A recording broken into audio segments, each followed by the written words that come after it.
قدرمن دا خو مطلب زموږ ژبه زموږ نصاب زموږ تعلیم هم باید په مورنۍ ژبه دا خو د کلچر برخه ده او که موږ تعلیم چې دی په مورنۍ ژبه کې نه کوو او لونګۍ مو تړلې نو دا خو یو سوالیه نشان دی زموږ سیاسي قایدینو ته سیاسي مشرانو ته چې باید هغه زموږ هغه قومونه چې په مورنۍ ژبه کې تعلیم کوي اسمانو ته وختل ترقي وکړه ساینسدانان شو ډاکټران شو د دنیا سیالان شو موږ په نورو ژبو کې تعلیم کوو یار خو اردو زده کوو بیا ورور انګریزي زده کوو هغه ګرشن رسپات څومره ښایسته سوال یې وکړي دومره ښایسته سوال یې وکړي چې دا زموږ د زړه سوال تاسو وکړي زما د وجود سوال یې وکړي زموږ د پارټۍ د منشور سوال تا وکړي دا زموږ د پارټۍ منشور دغه دی دا کوم قومونه چې دي هر چار څوک وګوري انګریز دی په انګریزي کې تعلیم کړی دی جرمن دی په جرمني کې تعلیم کړی ځکه مخته تللی دی نو چې په مورنۍ ژبه کې موږ ته تعلیم وایه نن به دغه بده ورځ موږ نه درلودله. السلام علیکم قدرمنو نن د پښتون د پښتنو د کلچر ورځ یا د کلتور ورځ ده نو ځوانانو دا د سلیمان خېلو چې کومې لونګۍ دي پټکی دي دا په او انجینر باز محمد خلجی صاحب هم ولاړ دی د عوامي نیشنل پارټۍ چې دی مشر دی د علاقې نو قدرمنو عزیزانو زه دا یوه خبره کوم چې د پښتانه کلتور او کلچر دی خالي دغه لونګۍ نه خولۍ نه جامه کالي دا نه چې دا د پښتانه کلتور دی کلچر دی نو د پښتانه اصل کلچر چې دی کلتور چې دی دا امن و دا ورورګلوي وله دا مینه و دا محبت و نو که چیرې زموږ خولۍ پر سر وي لونګۍ هم پر سر وي جامې هم د پښتانه او په موږ کې مینه نه وي په موږ کې محبت نه وي موږ د امن لیواله نه یو نو دغه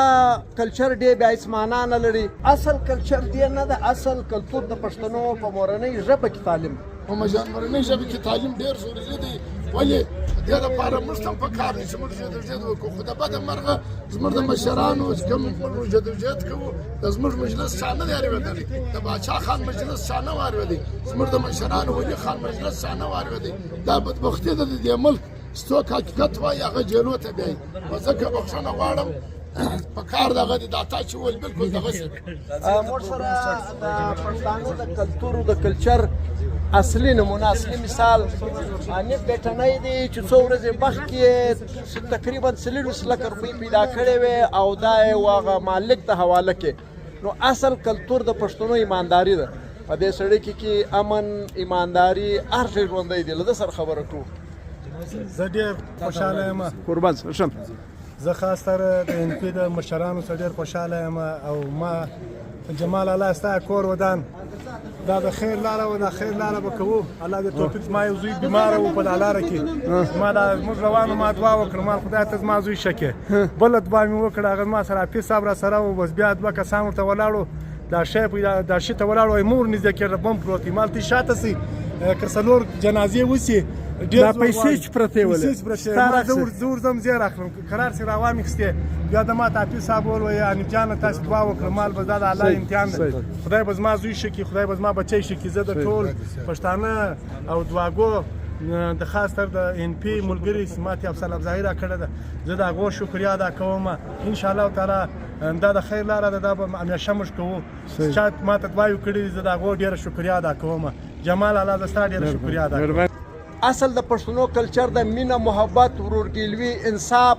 موږ باید انصاف وکړو موږ باید مینه را ژوندۍ کړو موږ باید په ځان کې انسانیت را ژوندۍ کړو زما سره ولاړ دی انجینر باز له ده سره خبره کوو څنګه ته څه وایې اعوذ بالله من الشیطان الرجیم بسم الله الرحمن الرحیم ډېر ګران قدرمن محترم جمال ترکی صاحب اول خو ستا یو جان مننه کوو کور ودانۍ وایو چې ته رالې دا د پښتون ثقافت نن ورځ ده تاسو په دا خپله میډیا کې دا زموږ ثقافتي ورځ ته دا ننګیالي پښتون ولس چې نن راغلی دی شملې پر سر دي تاسو په دا خپلو میډیا کې ځای ورکوئ کور ودانۍ وایو ښه راغلی وایو ډېر ګران محترم پر دې خو ډېر مجلس کېدی سي